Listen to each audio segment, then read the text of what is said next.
रासोपाको बेल घेराउ बीच सभामुखले चलाए संसद।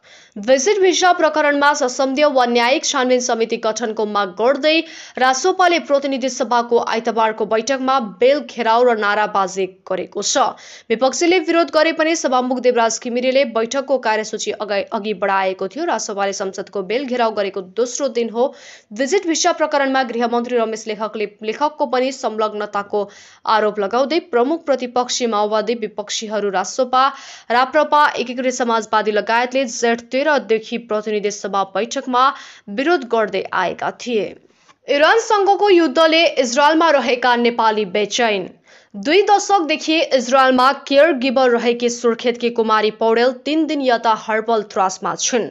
इजरायल र इरान बीच बिहिबार रातिदेखि सुरु युद्धले उनी निदाउन समेत सकेकी छैनन्। 13 दिनदेखि तेल अबिबसम्म मिसाइल प्रहार भइरहेका छन्। इजरायलले प्रहार गरेको मिसाइलबाट इरानमा के कति क्षति भयो उनलाई जानकारी छैन, तर इरानले प्रहार गरेको मिसाइलबाट इजरायलले भोग्नु परेका डरलाग्दा क्षति उनकै आँखा अगाडि भइरहेका छन्।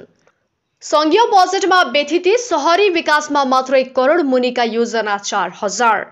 संघीय बजेटमा 3 करोड रुपियाँ भन्दा मुनिका टुक्रे योजना समावेश नगर्ने मन्त्री परिषदको निर्णय तथा अर्थमन्त्रीको प्रतिबद्धता विपरीत आगामी वर्षको बजेटमा सरकारले करोड मुनिका झण्डै 4000 योजना समावेश गरेको छ।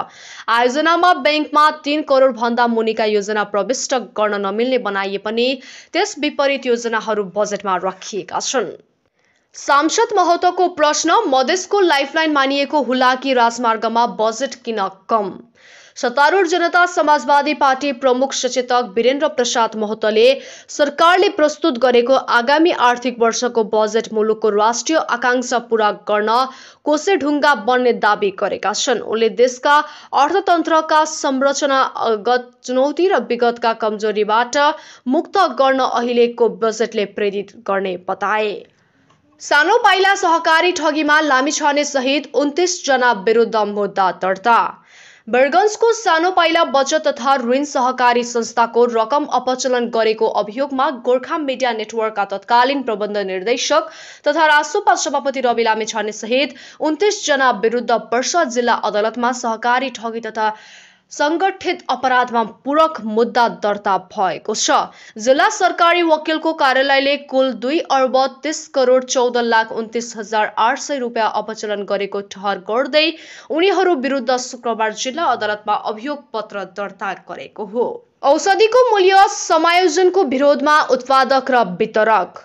सरकारले औषधिको मूल्य समायोजन गर्ने तयारी गरेपछि उत्पादक र वितरक विरोधमा उत्रिएका छन्। स्वास्थ्य तथा जनसङ्ख्या मन्त्रालयबाट गठित औषधि मूल्य नीति सुझाव समितिले राष्ट्रिय अत्यावश्यक औषधिको सूचीमा रहेका सबै औषधिको मूल्य तोक्न सिफारिस गरेपछि औषधि उत्पादक सङ्घ, औषधि व्यवसायी सङ्घ, नेपाल आयातकर्ता सङ्घ लगायतले विरोध गरेका हुन्। फार्मेसी सङ्घ भने औषधिको मूल्य समानुकूल बनाउनु पर्ने पक्षमा देखिएको छ। प्रतिनिधि सभा बैठक बस्दै बजेटमाथिको छलफल अघि बढाइदै संघीय संसद अन्तर्गत आज प्रतिनिधि सभाको बैठक बस्दैछ। बैठक बिहान 11 बजेका लागि तय भएको छ। संघीय संसद भवन नयाँ बानेश्वरमा बस्ने बैठकमा उपप्रधानमन्त्री एवं अर्थमन्त्री विष्णुप्रसाद पौडेलले बजेटसँग आश्रित 2 विधेयक प्रस्तुत गर्ने सम्भावित कार्यसूची रहेको छ। दिपेन्द्र अग्रवालको सेभोन कनेक्सन, बोर्ड सञ्चालक नील सारूको ब्रोकरमा कारोबार।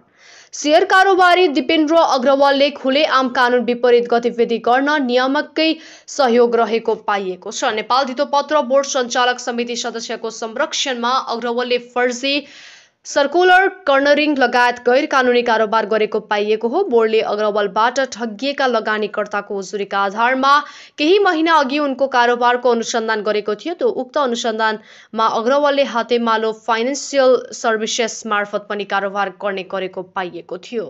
अधिकार सम्पन्न दलित विकास प्राधिकरण गठन गर्न माग।